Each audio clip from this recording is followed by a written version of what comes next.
थोर के शिप के आगे एक काफी बड़ा स्पेसशिप आकर रुकता है और ये स्पेसशिप किसी और का नहीं बल्कि ग्रेट थैनोस का होता है। और थैनोस वहाँ पर अपनी एक पूरी टीम के साथ आया होता है और उसकी टीम का नाम ब्लैक ऑर्डर था। और जब थैनोस और उसकी टीम थोर के शिप में जाते हैं तो वहाँ जाकर वो थोर के सारे लोगों को मार डालते हैं। इसके बाद थैनोस लोकी के पास आता है उससे स्पेस स्टोन लेने के लिए, लेकिन तभी थैनोस वहाँ पर थोर को जान से मारने की धमकी देता है। लेकिन इसी बीच वहाँ पर हल्क भी आ जाता है और यहाँ पर हम उन दोनों के बीच हैंड टू हैंड काफी जबरदस्त फाइट देखते हैं। और मजे की बात तो ये है कि हल्क के पास सुपर ह्यूमन पावर है और साथ साथ थैनोस के अंदर भी सुपर ह्यूमन पावर्स पाई जाती हैं। और यहाँ पर हम उन दोनों की बड़ी तगड़ी किस्म की और बड़ी अच्छी फाइट देखते हैं। स्टार्टिंग में तो लगभग दोनों ही एक दूसरे पर भारी पड़ रहे थे, लेकिन अब क्योंकि थैनोस हल्क से काफी ज्यादा पावरफुल था तो इसीलिए वो हल्क को वहीं पर हरा देता है। और जब हाइमडॉल को इस बात का रियलाइज होता है कि थैनोस के सामने कोई नहीं टिक सकता तो इसीलिए वो हल्क को वहाँ से अर्थ पर भेज देता है।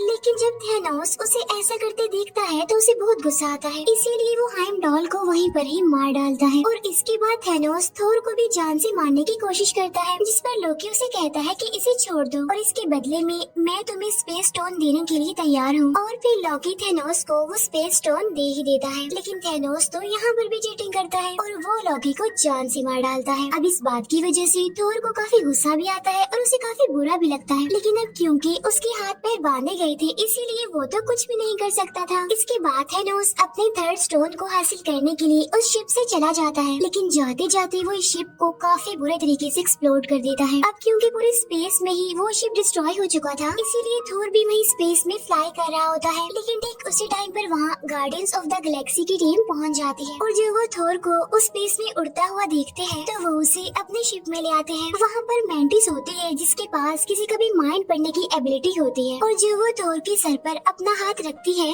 तो उससे पता चलता है कि ये काफी दुखी है, काफी पेन में है क्योंकि इसने बहुत सारे लोगों को खो दिया है। इसलिए इतनी ही देर में थोर की भी आँख खुल जाती है और यहाँ पर वो गार्डियंस ऑफ द गैलेक्सी को रिवील करता है कि थैनोस आ चुका है और अब वो इन्फिनिटी स्टोन्स के पीछे पड़ा हुआ है, जिसकी मदद से वो इस पूरी दुनिया को आधा आधा बांट सकता है। यहाँ पर थोर पीटर क्विल को अपनी हेल्प करने के लिए कहता है और वो कहता है कि अगर थैनोस के हाथों में सारे स्टोन्स लग गए तो वो पूरी ही दुनिया को डिस्ट्रॉय कर देगा, सब कुछ खत्म कर देगा। तो इसीलिए वो यहाँ पर अपनी दो टीम्स बना लेते हैं। एक टीम में तो थॉर, रॉकेट और ग्रूट होते हैं, मीनवाइल दूसरी टीम में पीटर क्विल, गमोरा, नेबुला और ड्रैग्स हो जाते हैं। अब यहाँ पर थॉर पीटर क्विल को कहता है कि जब तक मेरे पास मेरा हथियार यानी मेरा हैमर नहीं होगा तब तक मैं थैनोस का कुछ नहीं बिगाड़ सकता। तो इसीलिए उसे अपना हैमर लेने के लिए निडाविलियर जाना पड़ता है। दूसरी तरफ पीटर क्विल, गमोरा और नेबुला नोवेयर में पहुँच जाते हैं और ये वो जगह थी जहाँ पर दी कलेक्टर रहता था, क्योंकि कलेक्टर के पास एक थर्ड स्टोन यानी दी रियलिटी स्टोन था। इसके बाद हम देखते हैं कि हल्क को हाइमडॉल ने अर्थ पर भेज दिया था और जब वो अर्थ पर आता है तो वो न्यूयॉर्क सेंटर में आकर गिरता है, उस जगह पर जहाँ पर डॉक्टर स्ट्रेंज और वोंग थे। और जब हल्क उन दोनों को दिखता है तो बताता है कि थैनोस आ गया है और अब हमें कोई नहीं बचा सकता। तब उसे इतना घबराया हुआ देखकर डॉक्टर स्ट्रेंज भी घबरा जाते हैं। इसके बाद डॉक्टर स्ट्रेंज ब्रूस बैनर यानी हल्क के साथ टोनी स्टार्क यानी आयरन मैन से हेल्प मांगने जाता है। वहाँ पहुंचकर ये दोनों टोनी स्टार्क को बताते हैं कि थैनोस आ गया है और वो इन्फिनिटी स्टोन्स के पीछे पड़ गया है, जिसकी वजह से पूरे यूनिवर्स और अर्थ को खतरा है और अगर उसने ये सारे स्टोन्स हासिल कर लिए तो हमारा ये अर्थ खतरे में पड़ सकता है। अब यहाँ पर मैं आपको इन स्टोन्स के बारे में थोड़ी सी डिटेल्स बता देती हूँ। पहले नंबर पर आता है पावर स्टोन। इसके अंदर ये पावर होती है कि ये किसी भी इंसान की पावर को कम भी कर सकता है और ज्यादा भी कर सकता है। सेकंड नंबर पर आता है स्पेस स्टोन। इसके अंदर ये पावर होती है कि ये किसी भी चीज को एक जगह से दूसरी जगह ट्रांसफर कर सकता है इजीली, जैसे कि स्पेस में ऐसा होता रहता है। थर्ड नंबर पर है दी रियलिटी स्टोन। अब इस स्टोन के अंदर ये पावर होती है कि किसी भी रियलिटी को बदल सकता है। इट्स मीन आप क्लाइमेट को अपनी मर्जी के मुताबिक चेंज कर सकते हैं।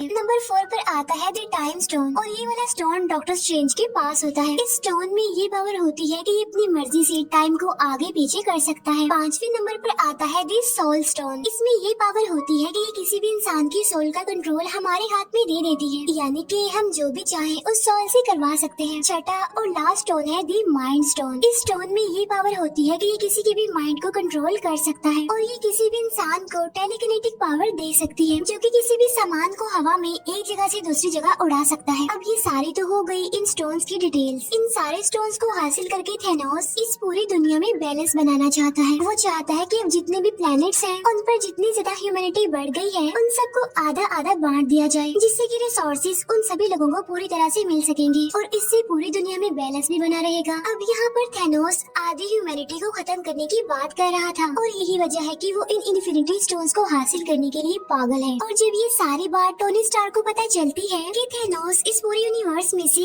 आधी पॉपुलेशन को खत्म करना चाहता है, तो वो सोचता है कि क्यों ना इन 6 स्टोन्स में से एक को डिस्ट्रॉय कर दिया जाए। तो इसीलिए वो डॉक्टर स्ट्रेंज को कहता है, जो टाइम स्टोन आपके पास है, क्यों ना हम उसे डिस्ट्रॉय कर दें, ताकि थेनोस कभी भी अपने इस मिशन में कामयाब ना हो सके। तब ये सुनकर डॉक्टर स्ट्रेंज कहते हैं कि मैं मरते दम तक इस टाइम स्टोन की प्रोटेक्शन करता रहूंगा, इसीलिए मैं कभी भी इसे डिस्ट्रॉय होने नहीं दूंगा। तब यहाँ पर वो सोचते हैं कि विजन के पास भी माइंड स्टोन है और अगर हम उस स्टोन को डिस्ट्रॉय कर दें तो थेनोस वो कभी भी नहीं कर पाएगा जो वो करना चाहता है। तो इसीलिए वो फौरन विजन से कांटेक्ट करने की कोशिश करते हैं। लेकिन यहाँ पर हमें पता चलता है कि विजन ने अपना ट्रांसपोर्टर बंद किया हुआ है, क्योंकि उधर एवेंजर्स की टीम 2 हिस्सों में बढ़ चुकी थी। एक टीम तो आयरन मैन के साथ थी, जबकि दूसरी टीम कैप्टन अमेरिका के साथ थी और इसी वजह से वो लोग विजन से कांटेक्ट नहीं कर पाते। तभी वहाँ पर ब्रूस बैनर यानी हल्क टोनी स्टार्क को कहता है कि शायद कैप्टन अमेरिका को विजन के बारे में पता होगा, तो इसीलिए तुम उसे कॉल करके उसकी लोकेशन का पता करवाओ। जिस पर टोनी स्टार्क कहता है कि ना बेना, मेरी तो उसे जरा भी नहीं बनती, मैं उससे बिल्कुल बात नहीं करता। जिस पर ब्रूस बैनर उसे कहता है कि लगता है तुम्हें अभी पता नहीं है कि हमारा पाला किससे पड़ने वाला है, चलो मेरी बात मानो और जल्दी से उसे कॉल करो। और तभी अचानक से उन्हें वहाँ पर किसी चीज की आवाज सुनाई देती है और जब ये लोग विंडो से बाहर देखते हैं तो वहाँ पर उन्हें बहुत ही बड़ा शिप न्यूयॉर्क पर आता हुआ दिखाई देता है। तब ये देखकर वो समझ जाते हैं कि मुसीबत हमारे सर पर आ चुकी है। अब इस स्पेसशिप के बारे में स्पाइडरमैन को भी पता चल जाता है और वो भी वहाँ उस शिप को देखते हुए अपनी स्कूल बस से निकलकर वहाँ से भाग जाता है और उस शिप के पीछे लग जाता है। और तभी हम देखते हैं कि उस शिप में से 2 लोग निकलकर आते हैं। उनमें से एक का नाम होता है इबोनी और एक का नाम होता है ऑब्सीडियन। इबोनी के पास टेलीकिनेटिक पावर्स होती हैं, जो कि किसी भी चीज को बगैर टच किए एक जगह से दूसरी जगह उठा सकती है और फेंक सकती है। और जो ऑब्सीडियन होता है उसके अंदर बहुत सारे सुपर ह्यूमन पावर्स होती हैं। अब क्योंकि उन्होंने टाइम स्टोन को प्रोटेक्ट करना था, तो इसीलिए उन लोगों के बीच यहाँ पर फाइट होती है। अब यहाँ पर बहुत इंटरेस्टिंग सीन हम देख पाते हैं, जब टोनी स्टार्क अपना आयरन मैन मार्क 50 प्रेस करते ही पूरी तरह नैनो पार्टिकल्स के सूट में कन्वर्ट होते हुए दिखाया जाता है और वो एक ही बार में इबोनी की तरफ से किए गए वार को रोक लेता है। अब यहाँ पर भी लोगों के बहुत अच्छे फाइट के सीन्स हमें देखने को मिलते हैं। अब क्योंकि इबोनी पावरफुल था, उसके पास टेलीकिनेटिक पावर्स थी,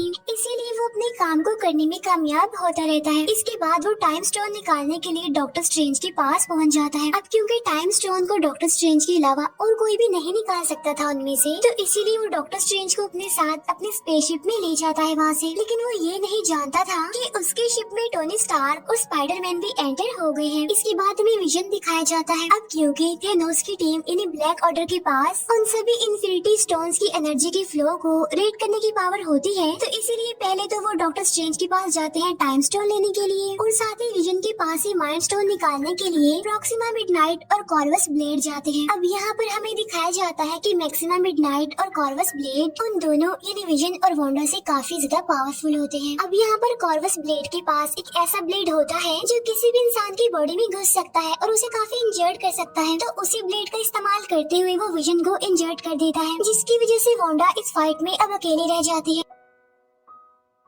इसीलिए वो दोनों वांडा पर भारी पड़ने लगते हैं। लेकिन तभी वहाँ पर भी कैप्टन अमेरिका आ जाते हैं और वो वहाँ आकर फैल्कन और साथ ही नताशा यानी ब्लैक विडो की हेल्प से उन दोनों को हराने में कामयाब हो जाते हैं। और जब ये तीनों उन दोनों को मारने ही वाले होते हैं, तो वो दोनों यानी प्रॉक्सिमा मिडनाइट और कॉर्वस ब्लेड एक पोर्टल ओपन करके वहाँ से भाग जाते हैं। अब क्योंकि विजन काफी बुरे तरीके से इंजर्ड हो गया था, तो वो सब ये डिसाइड करते हैं कि वो ब्लैक पैंथर की हेल्प लेंगे विजन को फिर से रिकवर करने के लिए। इसके बाद सीन शिफ्ट होकर गार्डियंस ऑफ द गैलेक्सी की तरफ आता है, जहाँ पर कमोरा और पीटर क्विल बातें करते हुए आगे बढ़ रहे हैं। यहाँ पर कमोरा पीटर को बताती है कि काफी सालों पहले की बात है कि जब थेनोस हमारे प्लेनेट पर भी आया था और उसने हमारे प्लेनेट के आधे लोगों को मार दिया और उन लोगों में मेरी मदर भी शामिल थी। लेकिन इस बार थेनोस को मैं ऐसा करने नहीं दूंगी और मेरे पास एक सीक्रेट है जिसकी वजह से मुझे लेने के लिए थेनोस यहाँ पर जरूर आएगा। और वो पीटर को कहती है कि तुम्हें मुझसे प्रॉमिस करना होगा कि अगर मुझे थेनोस अपने साथ ले जाने की कोशिश करे तो तुम्हें मुझे जान से मार देना होगा। अब हालांकि पीटर क्विल ऐसा करना तो नहीं चाहता था, लेकिन फाइनली वो कमोरा से प्रॉमिस कर लेता है और इसके बाद वो सीधा चले जाते हैं नोवेयर पर, यानी जहाँ कलेक्टर रहता था। वहाँ पहुँचकर उन्हें पता चलता है कि थैनोस उसे मारने की धमकी देता है और कहता है कि अगर तुमने मुझे द रियलिटी स्टोन नहीं दिया तो मैं तुम्हें जान से मार डालूंगा। लेकिन वहाँ पर कमोरा आकर थैनोस को मार डालती है। लेकिन यहाँ पर हमें पता चलता है कि थैनोस तो उनसे पहले ही वहाँ पर आ गया था और उसने कलेक्टर से द रियलिटी स्टोन भी ले लिया था। और जो ये भी हमने देखा था वो असल में थैनोस ने एक एक्स्ट्रा एंटिटी क्रिएट की थी सिर्फ कमोरा को अपने ट्रैप में फंसाने के लिए। जब पीटर क्विल को ये बात पता चलती है कि थैनोस कमोरा को अपने साथ ले जाने वाला है तो वो कमोरा को अपनी गन से शूट करने की कोशिश करता है, लेकिन थैनोस उसकी गन में से बुलेट्स की बजाय बबल्स बना देता है। इसके बाद वो कमोरा को वहाँ से लेकर निकल जाता है। इसके बाद हमें उसी बड़ी सी स्पेसशिप का सीन दिखाया जाता है, यानी जो न्यूयॉर्क में आई थी, जहाँ पर इबोनी डॉक्टर स्ट्रेंज के साथ होता है। लेकिन अब क्योंकि उस स्पेसशिप में हमारे आयरन मैन और स्पाइडर मैन भी होते हैं तो इसीलिए वो कुछ मुश्किलात का सामना करने के बाद डॉक्टर स्ट्रेंज को बचा ही लेते हैं। साथ साथ वो इबोनी को स्पेस में मरने के लिए छोड़ देते हैं। अब यहाँ पर उन लोगों के बीच डिस्कशन होने लगती है। अब यहाँ पर टोनी स्टार्क डॉक्टर स्ट्रेंज को कहते हैं कि मैं थैनोस को इस टाइम स्टोन के लिए अर्थ पर लाकर बहुत सारे लोगों को मरने नहीं दे सकता, और अगर वो ये टाइम स्टोन लेना चाहता है तो उससे लड़ने के लिए हमें उसे कहीं और बुलाना पड़ेगा। अब क्योंकि थैनोस टाइटन प्लेनेट से आया था तो इसीलिए वो लोग टाइटन प्लेनेट पर जाकर थैनोस से लड़ने का डिसाइड करते हैं। इसके बाद हमें थैनोस और कमोरा दिखाए जाते हैं जो कि दोनों वॉर में होते हैं, जहाँ पर उनकी मुलाकात होती है रेड स्कल से। यहाँ पर हमें रेड स्कल सोल स्टोन का गेट कीपर दिखाया गया है। यहाँ पर थैनोस रेड स्कल से पूछता है कि सोल स्टोन को कैसे हासिल किया जाता है। तब रेड स्कल थैनोस को बताता है कि सोल स्टोन सारे स्टोन्स में से सबसे ज्यादा पावरफुल है, लेकिन इस स्टोन को हासिल करने के लिए हमें किसी को सैक्रिफाइस करना पड़ता है क्योंकि वो एक सोल स्टोन है, इसीलिए सोल के बदले सोल, यानी सोल स्टोन को हासिल करने के लिए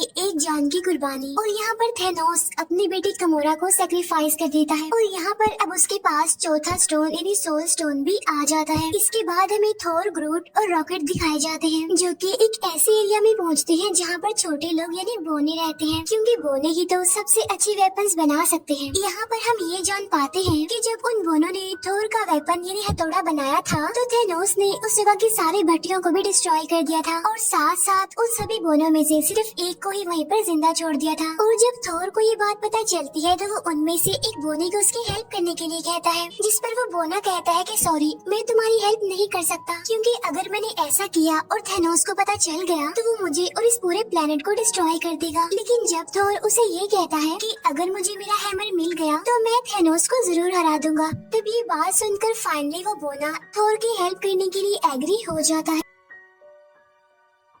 इसीलिए अब वो एक नए वेपन को बनाने के लिए तैयारी करने लगते हैं। लेकिन यहाँ पर उन्हें पता चलता है कि हैमर बनाने के लिए जो मेटल उनको चाहिए, उस मेटल को पिघलाने के लिए जिस एनर्जी की जरूरत है वो सिर्फ सूरज से मिलेगी। लेकिन सूरज की पावर इतनी ज्यादा तेज है कि अगर उसे डायरेक्ट उस मेटल पर लगाया जाए तो वो पूरा का पूरा मेटल ही डिस्ट्रॉय हो जाएगा, और इसीलिए बीच में एक फिल्टर लगाना बहुत ही जरूरी है। लेकिन जब वो उस फिल्टर को यूज कर रही होती है तो वो एकदम से बीच में से टूट जाता है। लेकिन यहाँ पर थोर उस बोने को कहता है कि अब इसके बीच का फिल्टर मैं बनूंगा और तुम बस अपना काम जारी रखो। और ये काफी अच्छा सीन होता है कि जब थोर उस एनर्जी सोर्स के बीच एज अ फिल्टर खड़ा हुआ था सिर्फ और सिर्फ अपने उस वेपन यानी हथौड़े को हासिल करने के लिए, और फाइनली वो अपने उस वेपन को हासिल कर ही लेता है। लेकिन जब वो वेपन तैयार होता है तो पता चलता है कि उसमें लगाने के लिए हैंडल तो है ही नहीं। लेकिन तभी वहाँ ग्रूट आता है और वो अपना एक हाथ हैमर के अंदर फिट कर देता है और तब जाकर फाइनली एक जबरदस्त हथियार तैयार हो जाता है। और ये वाला वेपन थोर के पिछले वेपन से काफी ज्यादा पावरफुल और अपडेटेड था। इसके बाद सीन शिफ्ट होकर टोनी स्टार्क, स्पाइडरमैन और डॉक्टर स्ट्रेंज पर जाता है, जो कि तीनों अब टाइटन प्लेनेट पर आ चुके हैं। अब क्योंकि यहाँ पर नेब्यूला ने मैंटिस को मैसेज किया होता है कि हमें टाइटन प्लेनेट पर तुम्हारी जरूरत है, तो इसीलिए पीटर क्विल, मैंटिस और ड्रैक्स वहाँ पर पहुँच जाते हैं। अब यहाँ पर हमें पता चलता है कि डॉक्टर स्ट्रेंज थैनोस के आने से पहले फ्यूचर को देखने लगता है और वो देखता है कि कितनी पॉसिबिलिटीज हैं कि हम थैनोस से जीत सकते हैं, जिनमें वो देखता है कि सिर्फ एक पॉसिबिलिटी होती है जिसमें कि वो थैनोस से जीत सकते हैं। और ठीक उसी टाइम पर हम वहाँ पर थैनोस को देखते हैं जो कि टाइटन प्लेनेट पर डॉक्टर स्ट्रेंज से टाइम स्टोन को लेने के लिए पहुँच चुका था। इसके बाद हमें captain America, vision, Bruce banner और वोंग दिखाए जाते हैं जो कि विजन के साथ वकांडा पहुँच जाते हैं, जिन्हें लीड करने वाला कोई और नहीं बल्कि ब्लैक पैंथर था। यहाँ पर हमें पता चलता है कि वो सब माइंड स्टोन को डिस्ट्रॉय करने के लिए यहाँ पर आए हैं। और तभी वहाँ पर शोरी जो कि ब्लैक पैंथर की सिस्टर होती है वो उन सबसे कहती है कि हाँ, मैं माइंड स्टोन को विजन से अलग तो कर सकती हूँ, लेकिन मुझे ऐसा करने के लिए टाइम चाहिए। तब वो लोग कहते हैं कि ठीक है, हम यहाँ पर आने वाली बाकी ब्लैक ऑर्डर टीम से मुकाबला करेंगे, तब तक तुम विजन से माइंड स्टोन को निकालने की कोशिश करो। और तभी हम जान पाते हैं कि थैनोस की पूरी ब्लैक ऑर्डर टीम विजन से उस माइंड स्टोन को हासिल करने के लिए वहाँ पर पहुँच जाती है, जिन्हें लीड कर रहे थे प्रॉक्सिमा मिडनाइट, कॉर्वस ब्लेड और ऑब्सीडियन। वहाँ उन तीनों की प्रेजेंस को देखते हुए उन सभी अवेंजर्स को ये लग रहा था कि उनका पलड़ा भारी है, लेकिन वहाँ पर ब्लैक पैंथर एक बहुत ही बड़ा डोम बना देता है, जिसकी मदद से उन सभी के ऊपर एक प्रोटेक्शन का जैसे एक सर्कल बन जाता है। लेकिन जब उन्हें ये पता चलता है कि ब्लैक ऑर्डर की टीम की तादाद काफी ज्यादा है और वो किसी भी टाइम पीछे के दरवाजे से आकर विजन पर हमला कर सकते हैं, तब फाइनली वो डिसाइड करते हैं कि हम सामने के दरवाजे को थोड़ा सा खोल देंगे, जिसमें से उस पूरी की पूरी ब्लैक ऑर्डर टीम हमारे सामने आएगी। इस तरह से हम उन्हें लड़ाई करने में बिजी रखेंगे और तब तक शूरी विजन से उस माइंड स्टोन को निकाल देगी। इसके बाद सामने का वो दरवाजा खोल दिया जाता है, जहाँ पर पूरी की पूरी ब्लैक ऑर्डर टीम उन सभी अवेंजर्स से लड़ने लगती है। यहाँ पर हम ये जान पाते हैं कि हल्क अपने असली रूप में आना ही नहीं चाहता, क्योंकि ब्रूस बैनर हल्क वाले रूप में तभी आता था जब उसे किसी से लड़ाई करनी पड़ती थी, वरना मोस्टली वो ब्रूस बैनर के रूप में ही रहता है। इसके अलावा ये भी कहा जाता है कि अब वो थैनोस से बहुत ज्यादा डरने लग गया था और ये वजह भी थी जिसकी वजह से वो हल्क नहीं बन रहा था। एनीवे, वो ऐसे ही इस लड़ाई में शामिल हो जाता है और यहाँ पर हमें इस मूवी की सबसे बड़ी फाइट दिखाई जाती है जो कि अवेंजर्स और ब्लैक ऑर्डर के बीच चल रही थी। और ये पूरी की पूरी फाइट सच में बहुत कमाल है। और फाइनली ब्लैक ऑर्डर टीम के तीनों कमांडर यानी प्रॉक्सिमा मिडनाइट, कॉर्वस ब्लेड और ऑब्सीडियन जो कि इस टीम को लीड कर रहे थे, वो यहाँ पर मारे जाते हैं। साथ साथ अवेंजर्स विजन को भी इस लड़ाई में शामिल कर लेते हैं। और तभी यहाँ पर हमारे एक और हीरो थॉर की भी एंट्री हो जाती है। जैसे उसकी एंट्री होती है वो जोर से चिल्लाता है, कहाँ है थैनोस। तब उसकी आवाज सुनकर ब्लैक ऑर्डर की सारी टीम काफी डर जाती है। यहाँ पर थोर भी उन सबको मारते हुए आगे बढ़ जाता है। इसके बाद हम थैनोस को देखते हैं जो कि गार्डियंस ऑफ द गैलेक्सी की team Tony Stark, Doctor Strange और स्पाइडरमैन के साथ लड़ रहा होता है।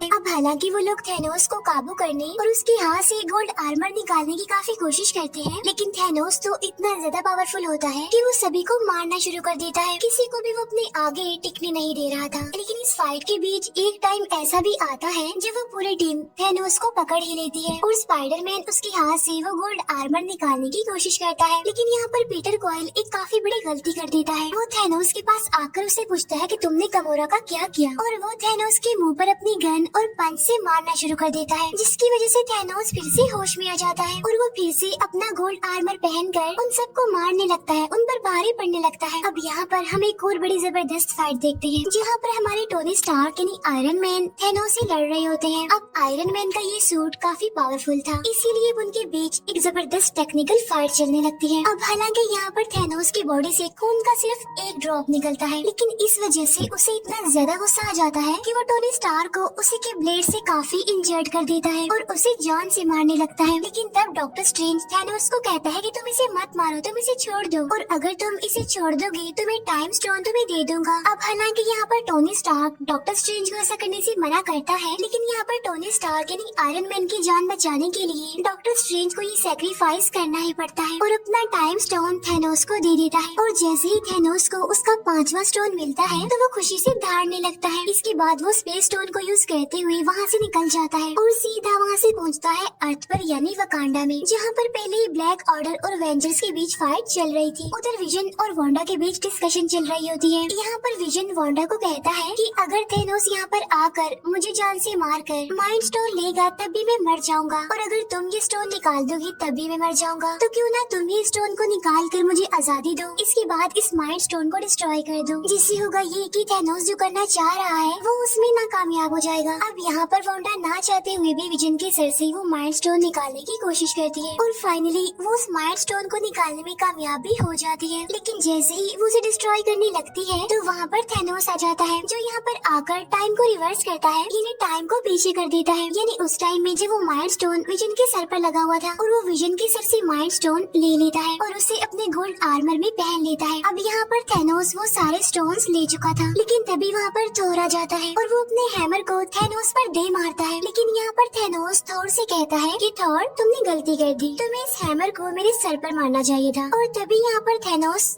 चुटकी बजाता है, जिससे पूरा यूनिवर्स, पूरा अर्थ दो हिस्सों में बढ़ जाता है। इसके बाद सीन शिफ्ट होकर सोल वर्ल्ड में आता है, जहाँ पर थैनोस खुद को बिल्कुल अकेला पाता है और उसके सामने एक छोटी गमोरा होती है, यानी जब वो छोटी थी। और यहाँ पर वो अपने फादर थैनोस से पूछती है कि डैडी डू इट, जिस पर थैनोस कहता है कि यस। फिर छोटी गमोरा पूछती है कि आपने क्या खोया, जिस पर थैनोस कहता है कि सब कुछ। इस फाइट में उसने इन्फिनिटी स्टोन्स को हासिल करने के लिए अपना सब कुछ खो दिया, क्योंकि वो गमोरा को बहुत प्यार करता था। लेकिन अनलकीली अब वो उसकी लाइफ में नहीं थी। इसके बाद थैनोस वापस से रियल वर्ल्ड में आ जाता है, जहाँ पर उसके सामने थोर और बाकी सारे एवेंजर्स होते हैं। लेकिन अब क्योंकि उसके पास सारे स्टोन्स थे, इसीलिए वो स्पेस स्टोन की मदद से खुद को टेलीपोर्ट करके कहीं और चला जाता है। लेकिन वहाँ पर बचता है तो सिर्फ राख, और पूरे यूनिवर्स में से, पूरे अर्थ में से आधी पॉपुलेशन कम होने लगती है। हर कोई वहाँ से राख बनकर गायब होता जा रहा था। इसके बाद हम थैनोस को देखते हैं, जो कि एक हट में था, जो कि काफी खुश था, क्योंकि फाइनली वो अपने मिशन में सक्सेसफुल हो गया था। उसने पूरी दुनिया की आधी पॉपुलेशन को खत्म कर दिया था। इसके बाद हम मारिया हिल और निक को देखते हैं, जो कि गाड़ी में बैठकर कहीं पर जा रहे थे, लेकिन तब वो भी वहाँ से गायब होना शुरू हो जाते हैं। और यहाँ पर निक अपनी पॉकेट से एक छोटी सी डिवाइस निकालता है और वो किसी को मैसेज करता है। और जब उसके गायब होने के बाद हमें वो डिवाइस दिखाई जाती है, जिससे हमें पता चलता है कि उसने वो मैसेज कैप्टन मार्वल को भेजा है। और इसी के साथ ही मूवी यहीं पर एंड हो जाती है।